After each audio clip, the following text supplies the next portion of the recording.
안녕하세요, 여러분. 유익한 건강 정보를 전해드리는 샘물 스튜디오입니다. 반갑습니다. 여러분, 우리는 누구나 이 생로병사의 과정 중에 병이라는 과정을 건너뛰고 99세까지 팔팔하게 살다가 2, 3일 앓고는 천국 가기를 누구나 바라면서 살잖아요. 그런데 이 나이 들수록 이 병이라는 과정을 건너뛰기가 사실은 쉽지가 않아요. 그렇다면 우리를 병들게 하는 것은 과연 어떤 것들이 있을까요? 우리를 병들게 하는 것은 크게 이 두 가지로 분류할 수가 있는데요. 하나는 외부에서 침입한 적군, 그러니까 세균이나 바이러스 등에 의한 것이고요. 다른 하나는 우리 몸 내부에서 발생하는 병, 대사질환이라고 하죠. 이런 병이 있죠.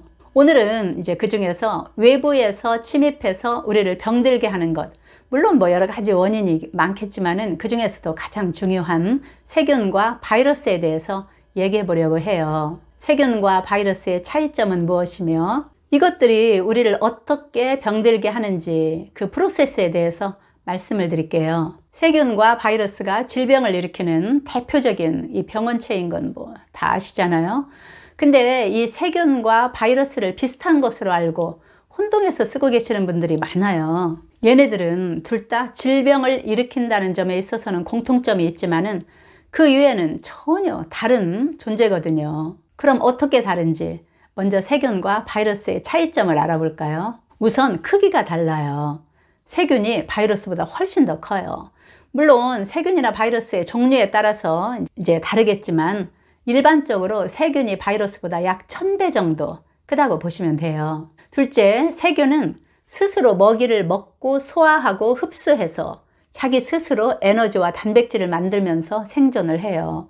그리고 어디서든, 다시 말해서 생물의 몸속이 아니더라도 먹이가 있는 곳이면 어디든지 자체적으로 증식을 할 수가 있어요. 즉 세포 분열을 통해서 자손을 퍼뜨릴 수가 있다는 말이죠.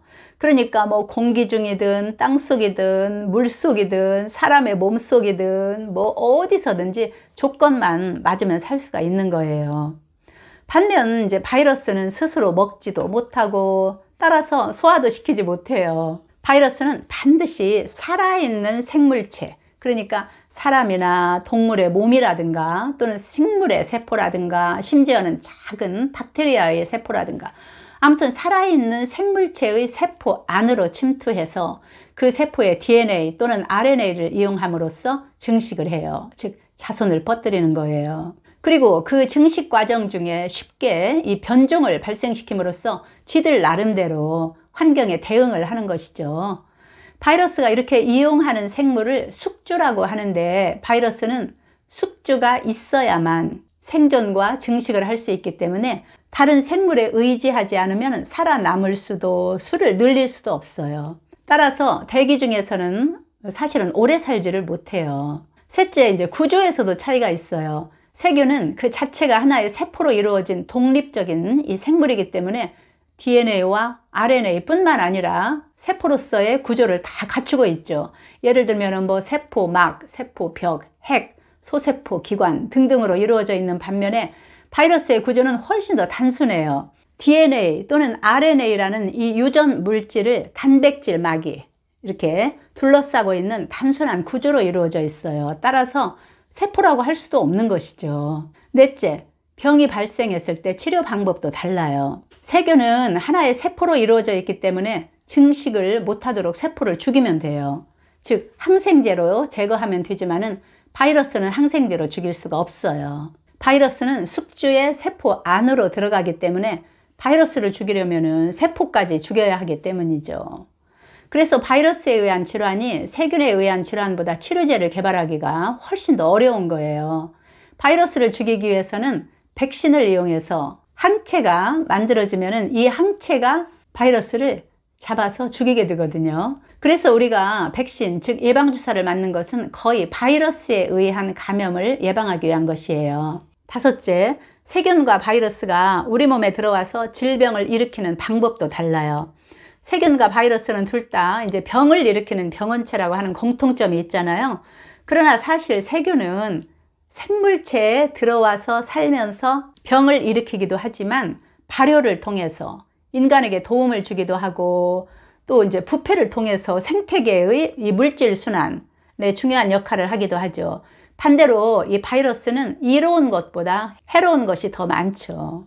세균은 영어로는 이제 박테리아라고 하는데 굉장히 빠른 속도로 증식을 해요. 특히 우리 몸은 세균이 증식하기에 아주 적당한 환경이에요. 예를 들어서 대장균이 우리 몸속에 들어오면은 그 수가 2배로 늘어나는데 20분이면 충분하다고 해요.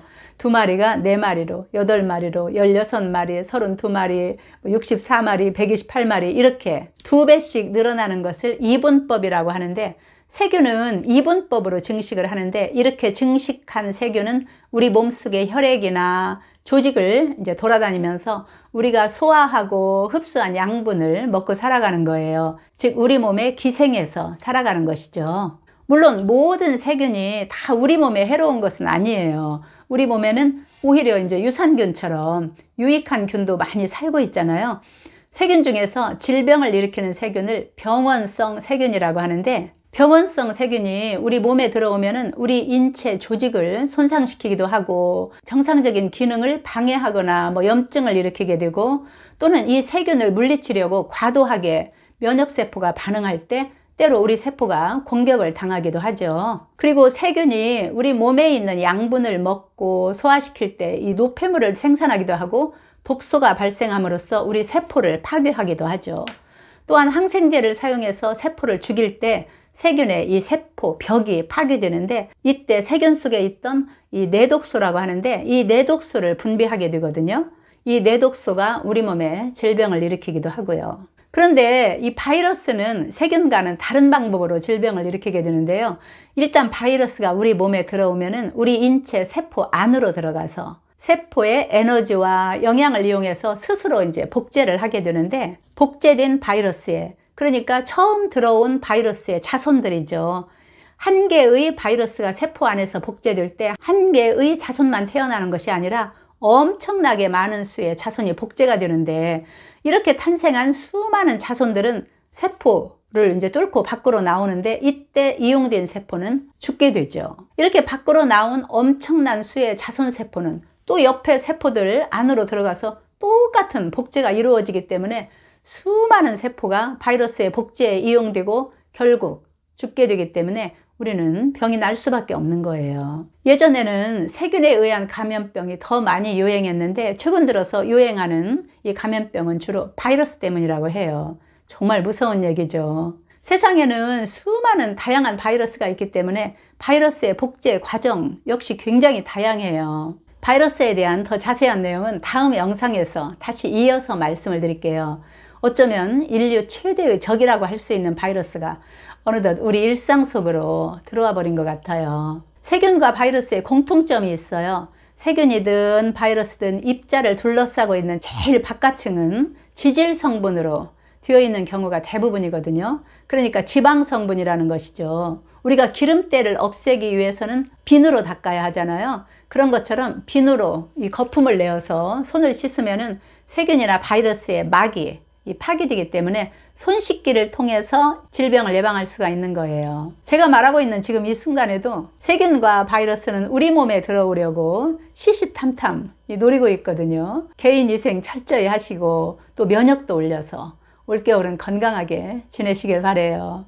끝까지 영상 봐주셔서 감사드리고요. 다음 바이러스에 대한 영상도 기대해 주세요. 건강하세요. 감사합니다.